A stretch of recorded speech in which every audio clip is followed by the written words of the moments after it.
Boa noite. Nossa disciplina é Eletrônica Digital 2. Essa aula está no nosso plano de ensino como aula número 9. Eu sou o professor Eduardo José Nogueira. Vamos falar de família TTL. Família TTL, esse nome TTL vem de Transistor Logic, ou, em português, lógica do transistor. Família TTL, ela consiste de várias subfamílias, ou séries. Então, eu posso falar TTL da série tal, TTL de uma outra série, tá? Então, todos os circuitos integrados da família TTL têm seu nome iniciado por 74. Se for TTL para aplicação militar, é 54. Mas nós vamos encontrar disponível no mercado para adquirirmos apenas os circuitos integrados da família 74. Então, por exemplo, 7402 é um circuito integrado da família TTL Standard, 7438 e assim por diante. Se aparecerem após o 74, esse LS é de Low Power Scott.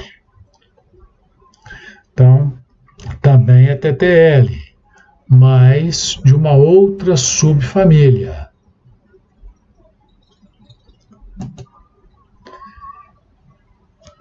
Então, nós temos aí, ó,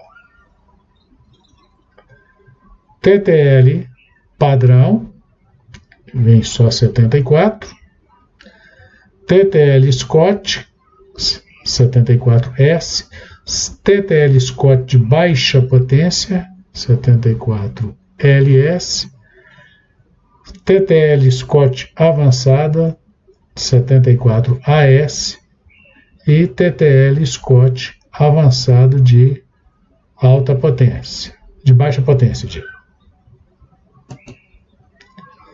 Bom, nosso assunto aqui é família TTL, mas vamos ter que falar, para fazermos alguns comparativos, um pouquinho sobre a família CMOS também. CMOS vem de complementar metal óxido semicondutor. Quando a gente estiver fazendo o estudo específico dessa família, nós vamos entrar mais em detalhes. Ela usa transistores PMOS e NMOS, enquanto que a TTL só usa transistor bipolar. Então, CMOS, nós vamos ter CMOS com porta de metal, família 40, tendo como exemplo 4001, que são 4 portas NOR.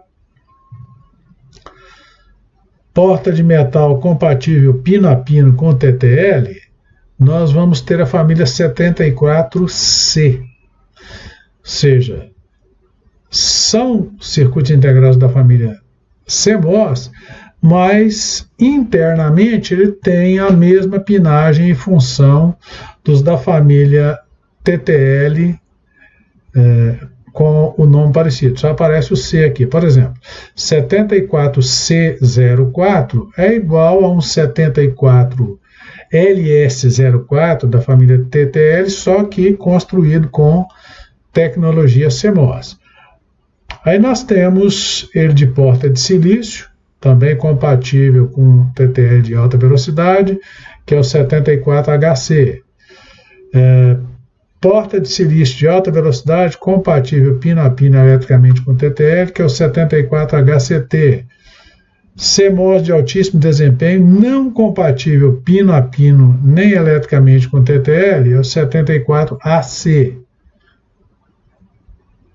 E CMOS de altíssimo desempenho, não compatível pino a pino, mas eletricamente compatível com TTL, que é o 74ACT.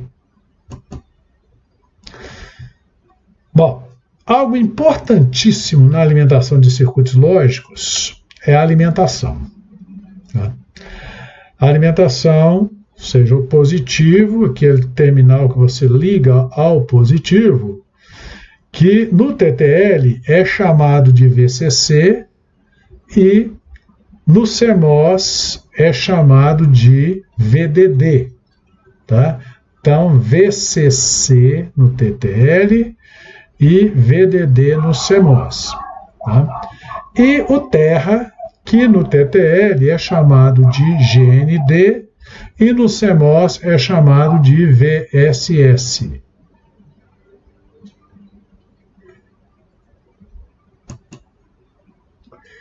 Então, para os dispositivos TTL, a alimentação é mais 5 volts em relação ao Terra. Tá? Para dispositivos CMOS, essa alimentação pode variar entre mais 3 e mais 18 volts em relação ao Terra, embora o mais 5 seja a tensão mais usada, principalmente quando dispositivos CMOS estão no mesmo circuito que utilizam também circuitos integrados TTL. Né? Então, pode-se misturar os dois, mas precisa de conhecimento para fazer isso. Tá? E aqui nós vamos passar para vocês algumas informações que permitirão você mesclar circuitos integrados da família TTL e circuitos integrados CMOS no mesmo circuito. Bom, esse assunto que nós estamos estudando, você vai encontrar no capítulo 8 do livro-texto.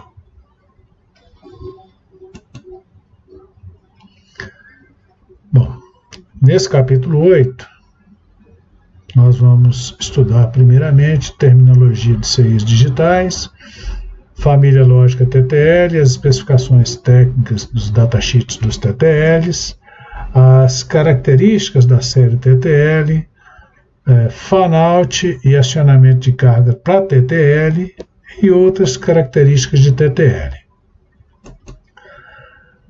Bom, em TTL, uma entrada flutuante, ou seja, um pino que você deixar desligado, não está ligado a nada, vai ser interpretado como nível lógico 1.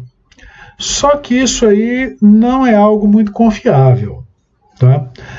Para você ter a garantia de que esse pino desconectado vá ficar em nível 1, é aconselhável se colocar um resistor de pull-up.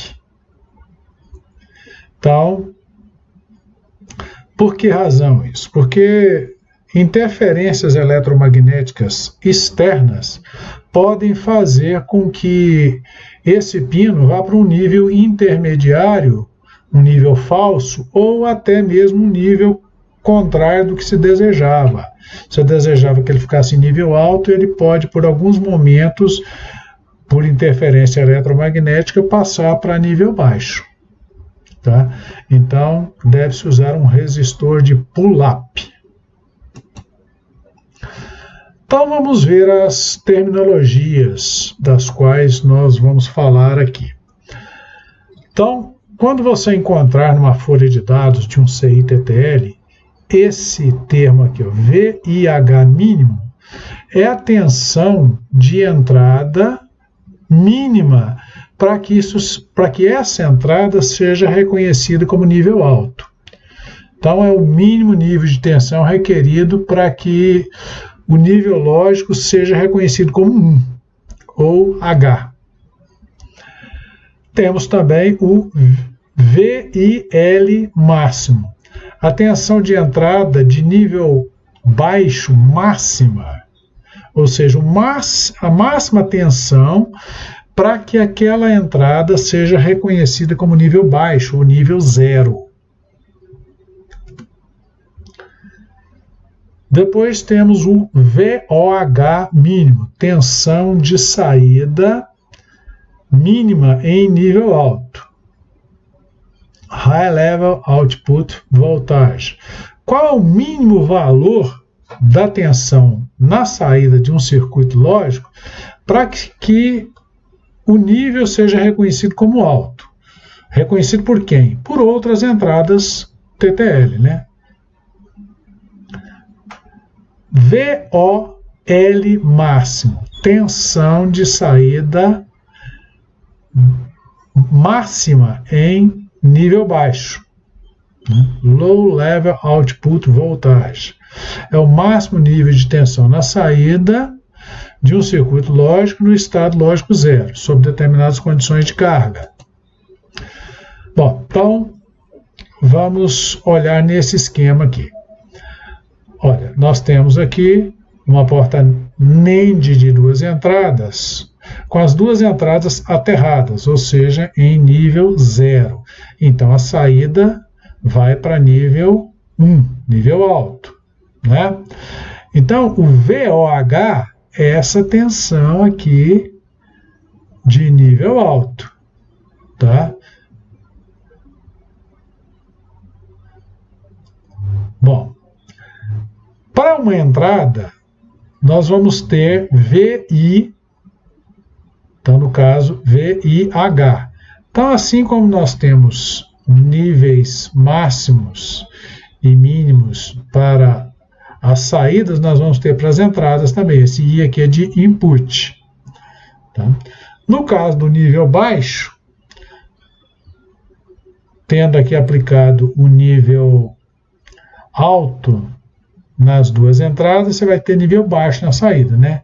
Entrando 1, sai 0. Tá? Então, a máxima tensão aqui, que pode ser reconhecida como nível 0, né? O nível baixo, L aqui é de low, né? E aqui também VIL, né? Nós temos uma tensão máxima que pode ser reconhecida como ainda como nível 0, né? Ok? Então aqui é para nível alto e esse aqui é para nível baixo. Lembrando que estamos adotando o sentido convencional da corrente, não o real. Então, quando a saída de uma porta TTL está em nível alto, ela está fornecendo corrente. Quando ela está em nível baixo, ela está absorvendo corrente. Então, continuando aí, o IIH é a corrente de entrada em nível alto.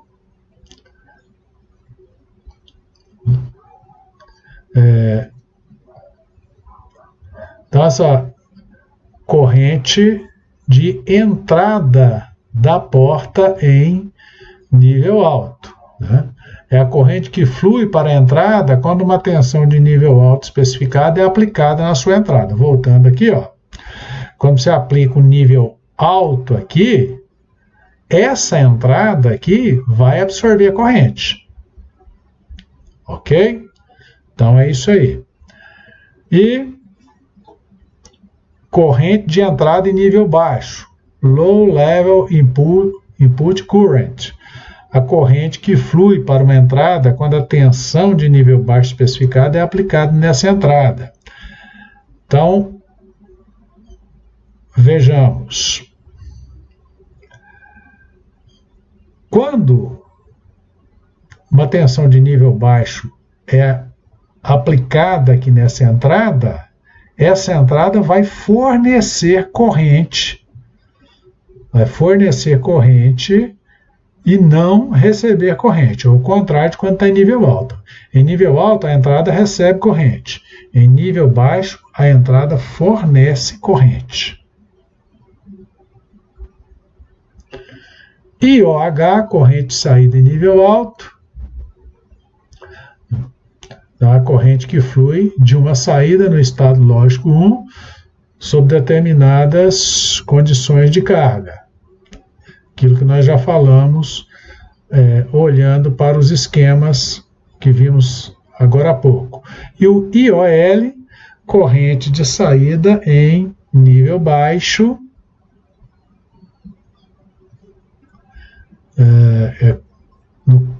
no caso, a porta vai estar absorvendo corrente.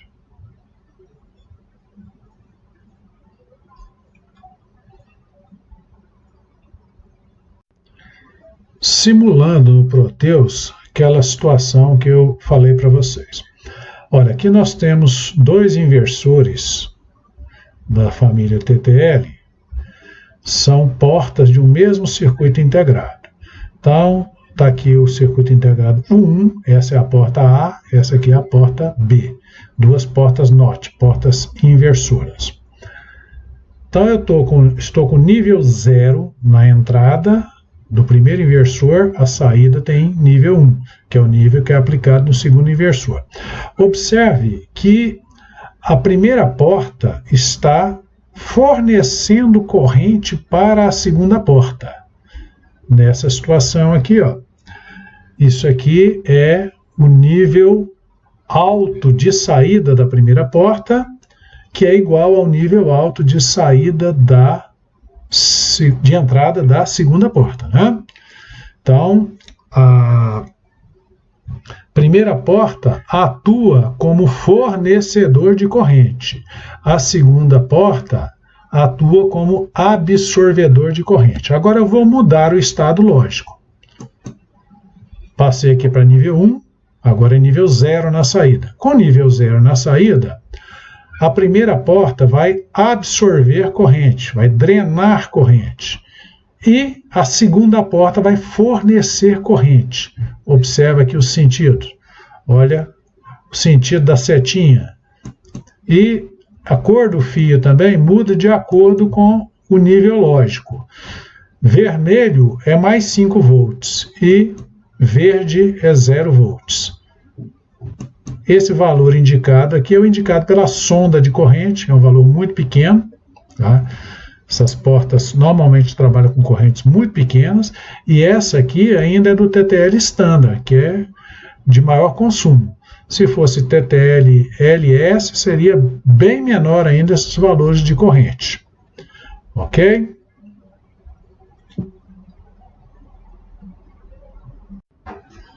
Fan-out. Esse termo, fan-out, ele é também denominado fator de acionamento de carga ou carregabilidade. Alguns livros chamam de cargabilidade. Ele é definido como o número máximo de entradas lógicas que uma saída pode acionar com segurança. Por exemplo, no caso do TTL Standard, se você olhar nos datasheets dos TTL Standard, vai estar especificado lá que o fan-out é igual a 10. Ou seja, uma saída TTL Standard pode acionar 10 entradas TTL Standard. Então, se esse número for excedido, o fabricante não te dá garantia nenhuma de que o seu nível lógico seja reconhecido. Então, quando você encontra o termo fan-out em folhas de dados, se refere a cargas de mesma tecnologia. Se a gente está trabalhando com TTL Standard, são cargas TTL Standard. Se é TTL do tipo LS, as entradas referidas ali são TTL do tipo LS.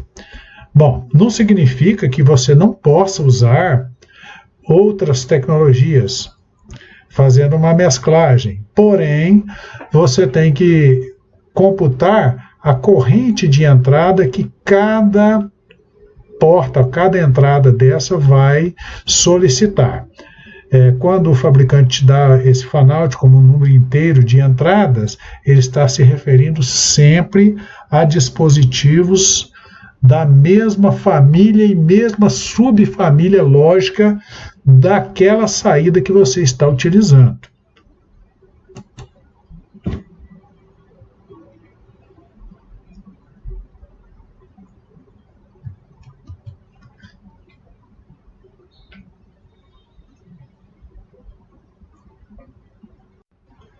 Para ficar melhor entendido o que é fan-out, vamos olhar esse esquema aqui. Aqui nós temos uma porta END que está alimentando a entrada de uma porta NOT, alimentando duas entradas de uma porta OR e uma entrada de um flip-flop tipo D.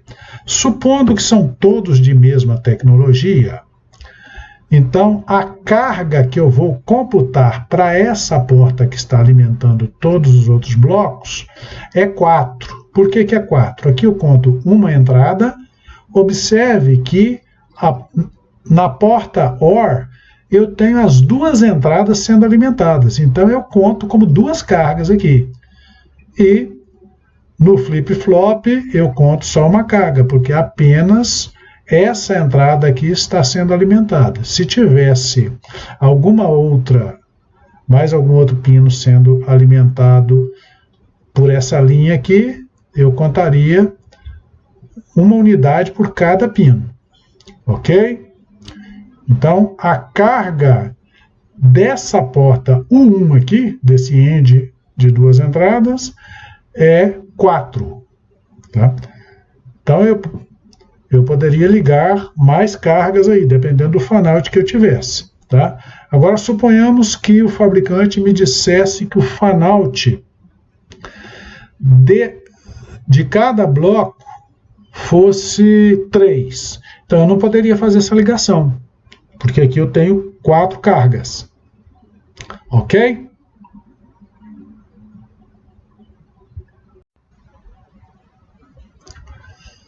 Bom, vamos lembrar de utilizar sempre nosso livro-texto, que é um excelente livro.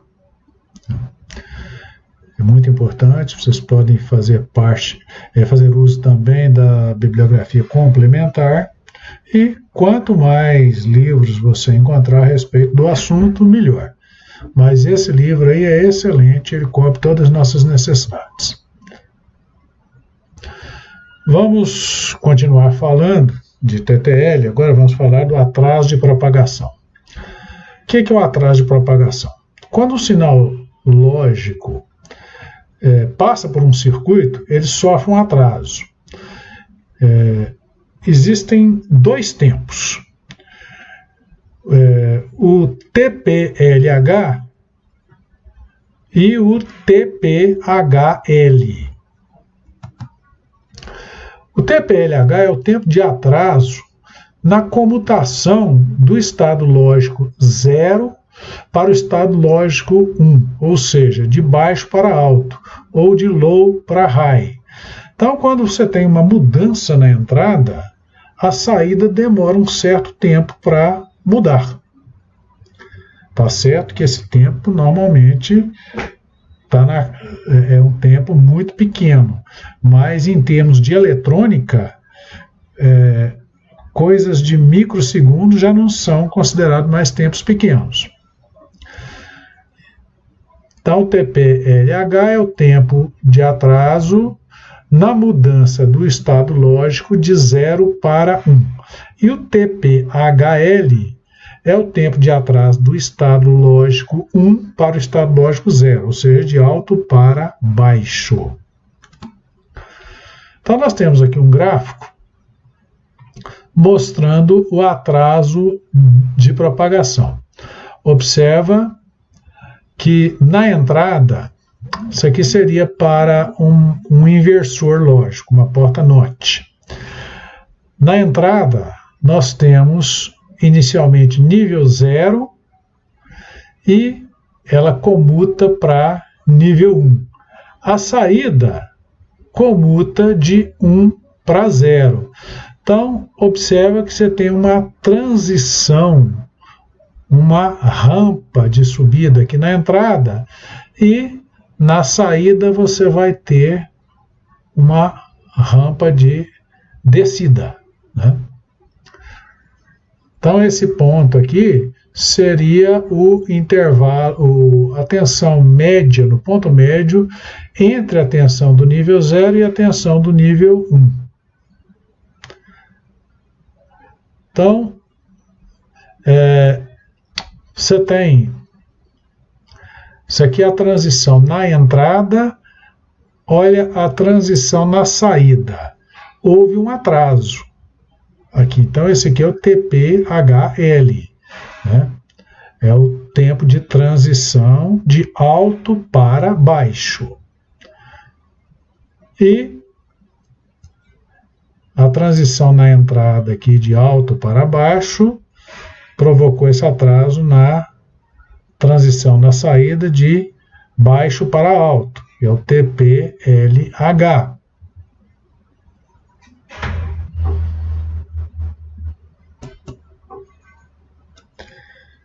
Então, para que a videoaula não fique muito comprida, e não fique um vídeo muito pesado, difícil de carregar no sistema, então eu estou fracionando essas videoaulas, vou terminar essa primeira por aqui, e esse mesmo assunto continua numa outra videoaula.